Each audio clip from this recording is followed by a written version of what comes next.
No bonding grid. Pool tool anode connect to what? No bonding grid installed a pool tool anode.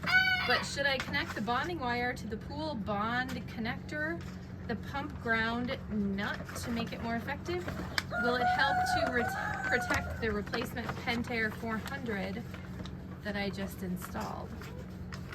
Okay, so this question is a little confusing, but I'm going to try to just talk through all of what you are maybe asking there. I'm assuming you got a pool tool anode to put into the system, a sacrificial anode, which is used when you have a soft pool. That bond wire needs to hit and be split bolted together to the bond wire that hits all of the other equipment. And that same bond wire needs to have traveled around the pool.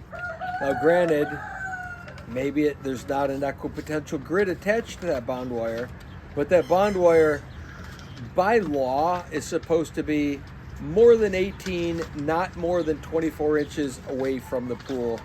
Most people don't really do that. They tuck it in behind the pool, but it's there. And what it does is that draws off any trace voltage that would be collecting in the soil and the wet material around the pool. If you don't have a continual bond around the pool, you run the risk of several things happening. First and foremost, the most obvious is you get an electrolysis problem, which starts calcifying, and next thing you know, calcium's drawn out of solution in your light, and anything metal is covered with it, or anything plastic is covered with it, or the inside of your heater is covered with it. So to answer the question of protecting your heater,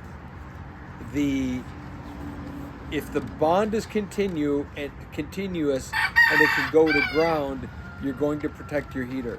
If that bond doesn't attach to the heater and isn't continuous and goes to ground, then you run the risk of calcium building up inside the heater, which does two things.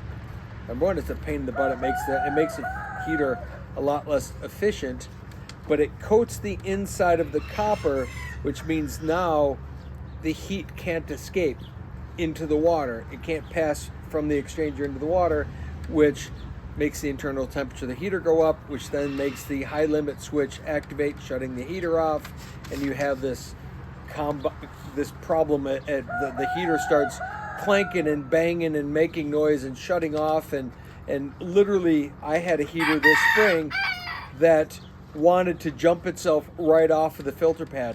If it wasn't attached via the plumbing, I think this heater would have literally jumped itself and skipped itself off of the pad because it was clunking and banging so hard because it had a calcification buildup inside of it. So bond it, make sure that's a continuous loop, and it will certainly help your heater.